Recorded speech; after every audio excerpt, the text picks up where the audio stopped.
सोचिए, आप रिंग में खड़े हैं, सामने ओपोनेंट है, आपने पूरी ताकत से पंच मारा, लेकिन इंपैक्ट वैसा नहीं आया जैसा आपने सोचा था।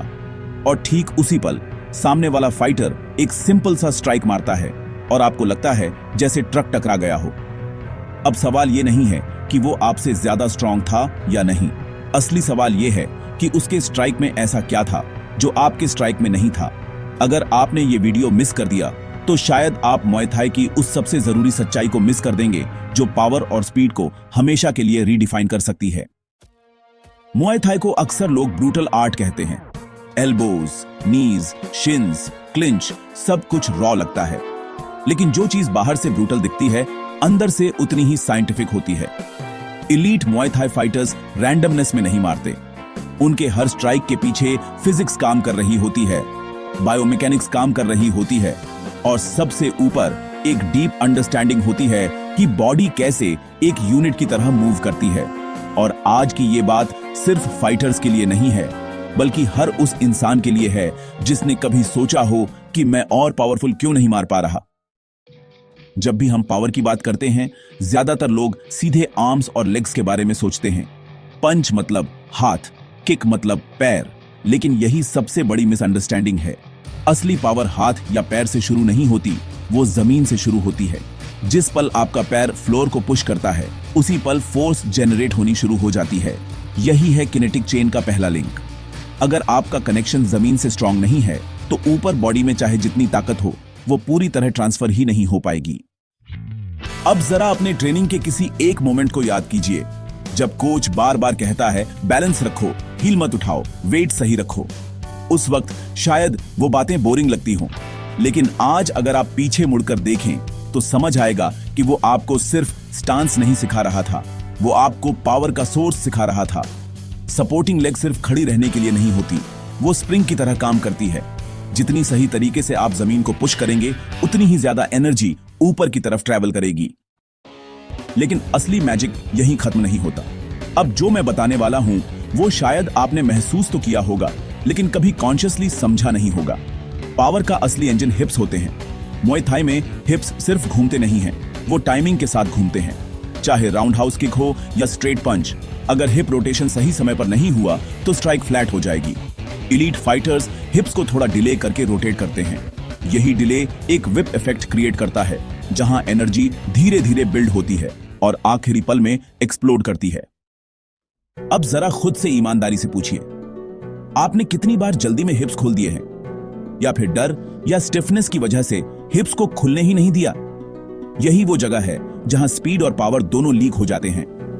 सही हिप रोटेशन का मतलब यह नहीं है कि आप ज्यादा घूमें, बल्कि इसका मतलब है कि आप सही समय पर घूमें।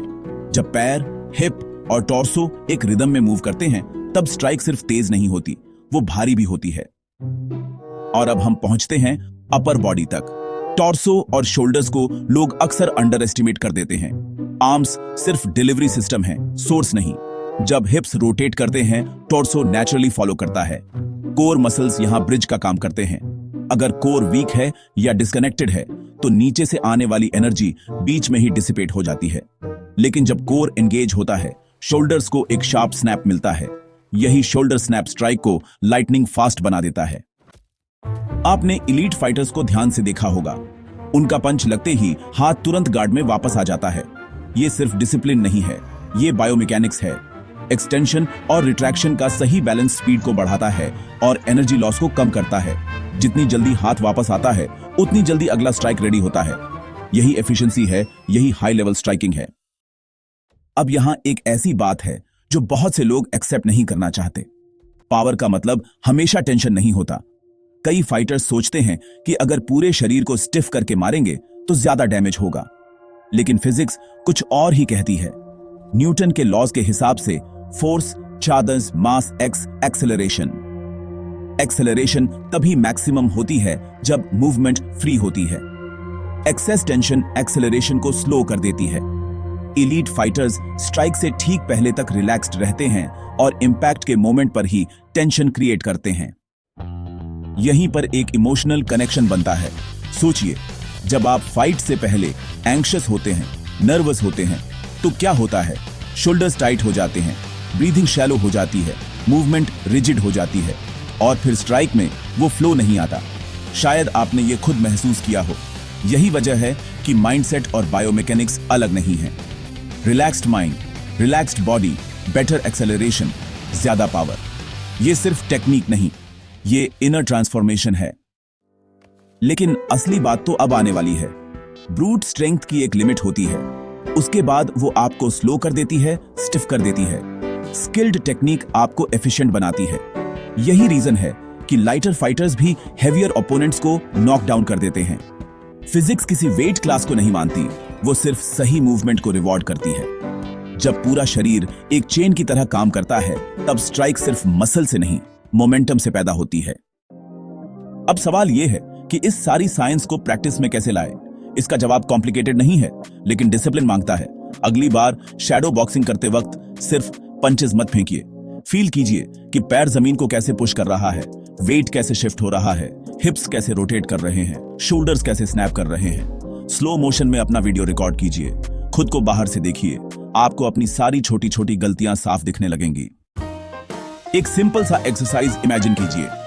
पहले सिर्फ वेट ट्रांसफर प्रैक्टिस कीजिए, फिर उसमें हिप रोटेशन जोड़िए, फिर टॉर्सो और शोल्डर स्नैप, और आखिर में स्ट्राइक। जब आप इस चेन को कॉन्शियसली फील करने लगेंगे, तब पावर अपने आप बढ़ने लगेगी, क्योंकि अब आप सिर्फ मार नहीं रहे होंगे, आप एनर्जी को गाइड कर रहे होंगे। अगर आप यहां तक जुड़े हुए हैं, तो इसका मतलब है कि आप सिर्फ फाइट नहीं करना चाहते, आप फाइट को समझना चाहते हैं। और यही फाइटर्स को ट्रूली डेंजरस बनाता है। जो लोग सवाल पूछते हैं, वही इवॉल्व करते हैं। अगर कभी ऐसा लगे कि ये बातें आपकी ट्रेनिंग में क्लैरिटी ला रही हैं, तो नेचुरली वीडियो को लाइक कर देना। ये कोई प्रेशर नहीं है, बस एक साइलेंट कनेक्शन है। और अगर आपको लगता है कि ऐसे डीप ब्रेकडाउन्स और चाहिए, तो चैनल को सब्सक्राइब करना भी उसी फ्लो का हिस्सा है। अंत में बस एक आखिरी थॉट, मुआय थाई में पावर और स्पीड कोई गिफ्ट नहीं है, ये समझ से पैदा होते हैं। जब आपका बॉडी एक यूनिट की तरह मूव करता है, तब स्ट्राइक सिर्फ ओपोनेंट को नहीं लगती, वो आपके अंदर कॉन्फिडेंस भी बिल्ड करती है। अगली बार जब आप बैग या पैड्स पर मारें, तो सिर्फ ताकत मत लगाइए, उस कनेक्शन को महसूस कीजिए, उस एनर्जी को जो पैर से शुरू होकर फिस्ट या शिन तक पहुंचती है। अब कमेंट में बस ये बताइए, आपकी स्ट्राइकिंग में आपको सबसे ज्यादा स्ट्रगल कहां लगता है, पावर में या स्पीड में? और क्या इस साइंस को समझने के बाद आपका नजरिया थोड़ा बदला? क्योंकि यहीं से असली ट्रांसफॉर्मेशन शुरू होती है।